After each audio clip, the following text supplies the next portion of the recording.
ನಿನಗಾಗಿ ಭಾಗ 129. ಅವಳು ತುಂಬ ಒಳ್ಳೆಯವಳು ಆಗಿದ್ದರಿಂದ ಅವನನ್ನು ಸುಮ್ಮನೆ ಬಿಟ್ಟಳು. ಅವಳು ಕಿರುಚಿದರೂ ಕೂಡ ಹೊರಗಡೆಯಿಂದ ಯಾರೂ ಬಂದಿಲ್ಲ.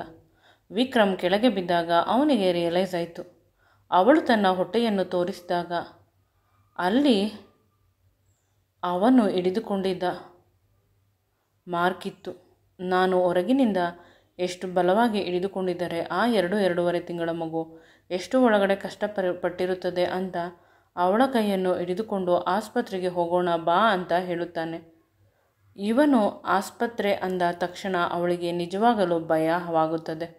ನಮ್ಮ ಮಗುವಿಗೆ ಅಷ್ಟೊಂದು ತೊಂದರೆ ಆಗಿರುತ್ತದೆಯಾ ಅಂತ ಹೇಳಿದಾಗ ಇಲ್ಲ ಬಾ ಹೋಗೋಣ ಅಂತ ಅವನು ಕರೆದುಕೊಂಡು ಹೋಗುತ್ತಾನೆ. ಅವಳಿಗಿಂತ ಜಾಸ್ತಿ ಅವನು ಭಯದಲ್ಲಿ ಇರುತ್ತಾನೆ. ಏಕೆಂದರೆ ದಮಯಂತಿಗಿಂತ ಸ್ವಲ್ಪ ಜಾಸ್ತಿಯೇ ತನ್ನ ಮಗುವನ್ನು ಕಂಡರೆ ಇಷ್ಟ. ಇಬ್ಬರು ಹೊರಗೆ ಕಾರಿನಲ್ಲಿ ಹೋಗುತ್ತಿರುವುದನ್ನು ನೋಡಿ ಕಾಂಚನ ಏನಾಯಿತು ಅಂತ ಕೇಳಲು ಮುಂದೆ ಹೋಗುತ್ತಿದ್ದಳು. ಆಗ ವಿಕ್ರಮ್ ಫೋನಿನಲ್ಲಿ ಹೇಳುತ್ತೇನೆ ಅಂತ ಏನೋ ಹೇಳದೆ ಹೊರಟು ಹೋದ. ಅವಳನ್ನು ಹಿಂದೆ ಆರಾಮವಾಗಿ ಕೂರುವಂತೆ ಹೇಳಿದ. ಅವಳು ಅದೇ ರೀತಿ ಕುಳಿತುಕೊಂಡಳು. ಅವನ ಎದೆ ಬಡಿತ ಜಾಸ್ತಿ ಆಗುತ್ತಿದೆ. ಅವನಿಗೆ ನಿಜವಾಗಲೂ ನನ್ನ ಮಗುವಿಗೆ ಏನಾಯಿತು ಅಂತ ಭಯವಾಗುತ್ತಿದೆ. ಅವನು ದಮಯಂತಿಗೆ ಏನೂ ಹೇಳಲು ಸಾಧ್ಯವಿಲ್ಲ. ಏಕೆಂದರೆ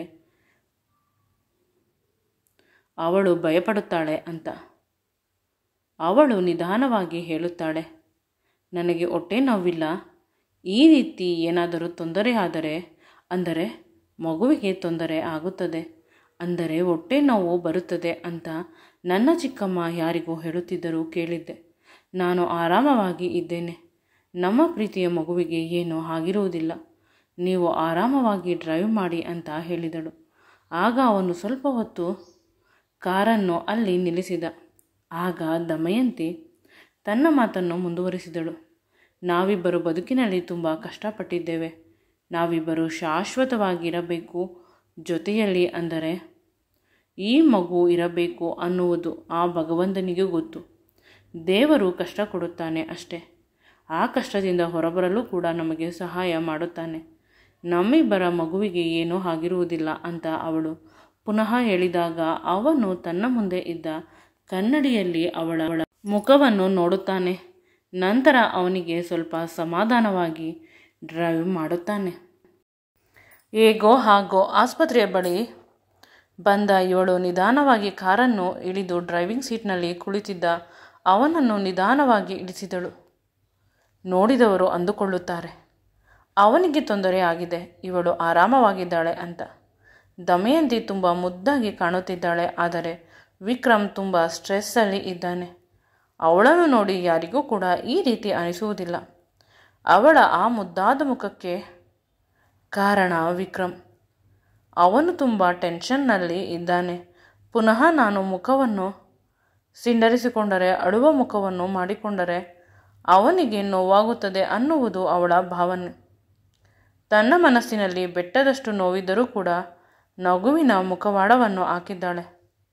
ಅವರಿಬ್ಬರು ನಿಧಾನವಾಗಿ ಒಳಗಡೆ ಹೋದರು. ಆಗ ಡಾಕ್ಟರ್ ಬರುವುದು ಇನ್ನೂ ಸ್ವಲ್ಪ ಹೊತ್ತು ಆಗುತ್ತದೆ. ಈಗ ಊಟದ ಸಮಯ ಅಂದಾಗ ದಮಯಂತಿ ಇದು ಸ್ವಲ್ಪ ಅರ್ಜೆಂಟ್ ಅಂತ ಹೇಳಿದರೂ ಕೂಡ ಸಿಸ್ಟರ್ ಸರಿಯಾಗಿ ರೆಸ್ಪಾನ್ಸ್ ಮಾಡಿಲ್ಲ. ನಂತರ ವಿಕ್ರಮ್ನ ಮುಖವನ್ನು ನೋಡಿದಾಗ ಅವಳಿಗೆ ಅರ್ಥವಾಯಿತು. ನೀವು ವಿಕ್ರಮ್ ಸರ್ ವೈಫಾ ಅಂತ ಕೇಳಿದಳು. ಹೌದು ಅಂತ ಹೇಳಿದಾಗ ಸಾರಿ ಮೇಡಮ್, ಬನ್ನಿ ಡಾಕ್ಟರ್ ಬಳಿ ಕರೆದುಕೊಂಡು ಹೋಗುತ್ತೇನೆ. ದಮಯಂತಿಗೆ ಆಶ್ಚರ್ಯವಾಯಿತು. ಈಗ ತಾನೇ ಡಾಕ್ಟರ್ ಸಿಗುವುದಿಲ್ಲ ಬರುವುದಿಲ್ಲ ಅಂತ ಹೇಳಿದ್ದರು, ಇಷ್ಟು ಬೇಗ? ನಂತರ ತನ್ನ ಕೈಯನ್ನು ಗಟ್ಟಿಯಾಗಿ ಹಿಡಿದುಕೊಂಡ ಗಂಡನನ್ನು ನೋಡಿದಾಗ ಅರ್ಥವಾಯಿತು. ನನ್ನ ಗಂಡ ದೊಡ್ಡ ಬಿಸ್ನೆಸ್ ಮ್ಯಾನ್ ಅಷ್ಟೇ ಅಲ್ಲ, ತುಂಬ ದೊಡ್ಡ ಇನ್ಫ್ಲುಯೆನ್ಸ್ ಇರುವ ಮನುಷ್ಯ. ಬಹುಶಃ ಇವನನ್ನು ನೋಡಿ ಅವರುಗಳು ನಮ್ಮನ್ನು ಒಳ ಬಿಟ್ಟಿರಬಹುದು ಅಂತ ಅಂದುಕೊಂಡಳು. ಡಾಕ್ಟರ್ ಆರಾಮವಾಗಿರಿ ರಿಲ್ಯಾಕ್ಸ್ ಮಾಡುತ್ತಿದ್ದರು. ತಮ್ಮ ಫೋನಿನಲ್ಲಿ ಯಾವುದೋ ವಿಡಿಯೋ ನೋಡುತ್ತಿದ್ದರು.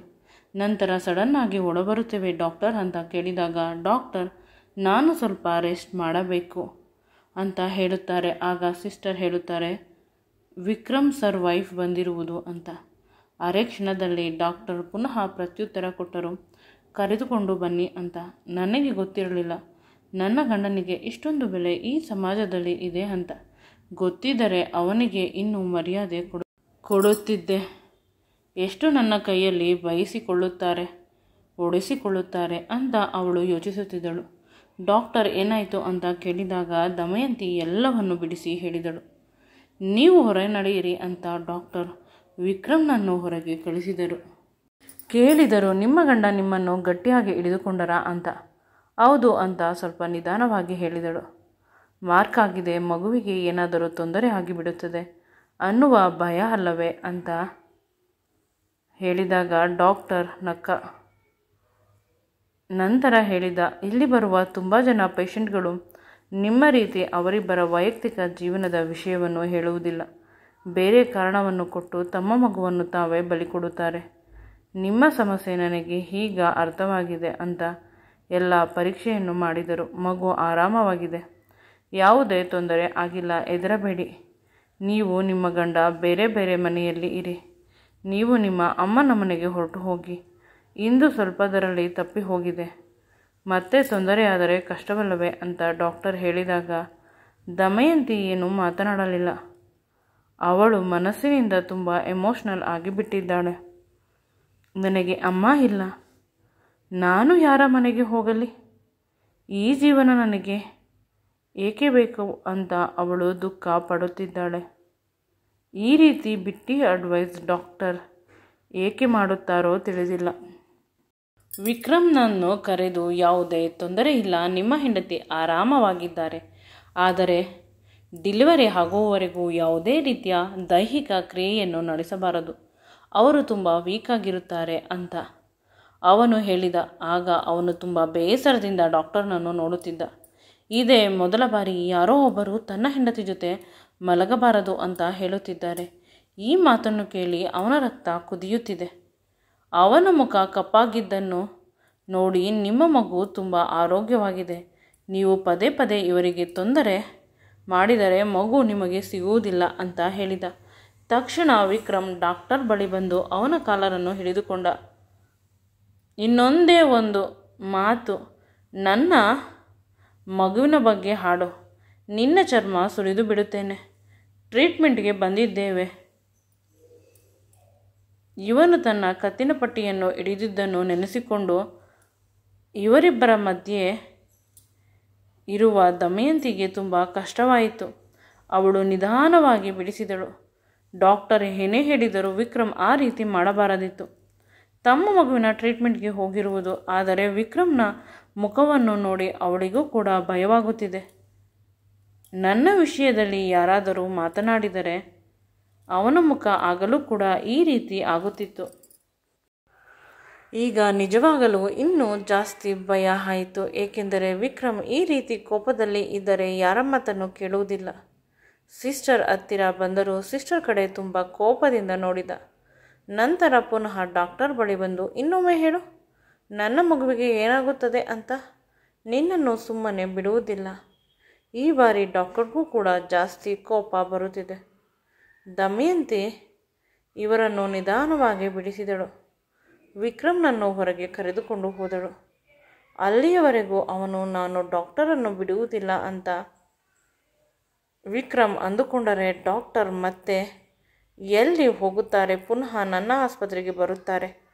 ಅವರಿಗೆ ಸರಿಯಾಗಿ ಮಾಡುತ್ತೇನೆ.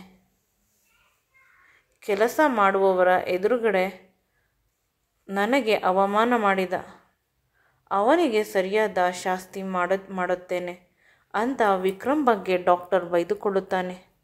ಭಯವಾಗುತ್ತಿದೆ, ಯಾವ ಮುಖವನ್ನು ಎತ್ತಿಕೊಂಡು ಬರುವುದು. ವಿಕ್ರಮ್ ಹೋದ ಕಡೆಯೆಲ್ಲ ಗಲಾಟೆ ಮಾಡುತ್ತಾರೆ. ಮತ್ತೆ ಯಾಕೋ ಜನರು ಎದುರುತ್ತಾರೆ ಅಂತ ಅಂದುಕೊಂಡಿದ್ದೆ. ಈಗ ತಿಳಿಯುತ್ತದೆ. ತಮ್ಮ ತಮ್ಮ ಮರ್ಯಾದೆಯನ್ನು ಉಳಿಸಿಕೊಳ್ಳಲು ಇವರುಗಳು ಸೈಲೆಂಟಾಗಿ ಇರುತ್ತಾರೆ.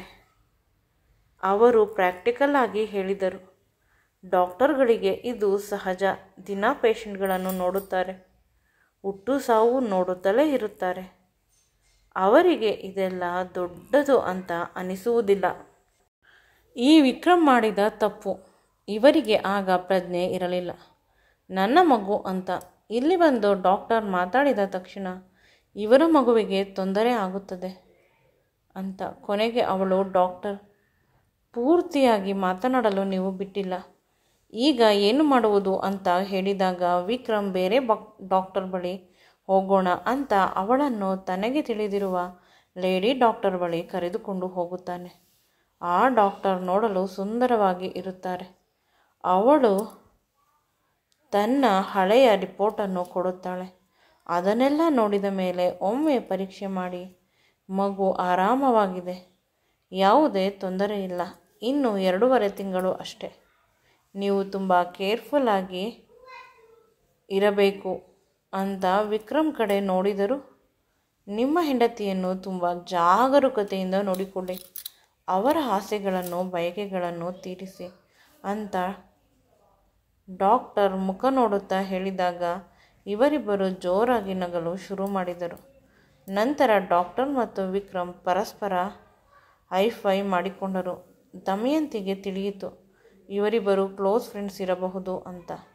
ಹೋಗು ಬಾ ಅಂತ ಸಿಂಗುಲರ್ ಆಗಿ ಮಾತನಾಡಿಸುತ್ತಿದ್ದಾರೆ. ವಿಕ್ರಮ್ ಅವಳ ಜೊತೆ ಎಷ್ಟು ಖುಷಿಯಾಗಿರುತ್ತಾನೆ, ಎಷ್ಟೊಂದು ಕಂಫರ್ಟಬಲ್ ಆಗಿರುತ್ತಾನೆ ಅಲ್ಲವೇ. ಮುಂದೆ ಈ ವಿಡಿಯೋ ನಿಮಗೆ ಇಷ್ಟವಾಗಿದ್ದಲ್ಲಿ ನನ್ನ ಚಾನಲನ್ನು ಲೈಕ್ ಮಾಡಿ, ಶೇರ್ ಮಾಡಿ ಮತ್ತು ಸಬ್ಸ್ಕ್ರೈಬ್ ಮಾಡಿ. Thanks for watching. Keep support me always.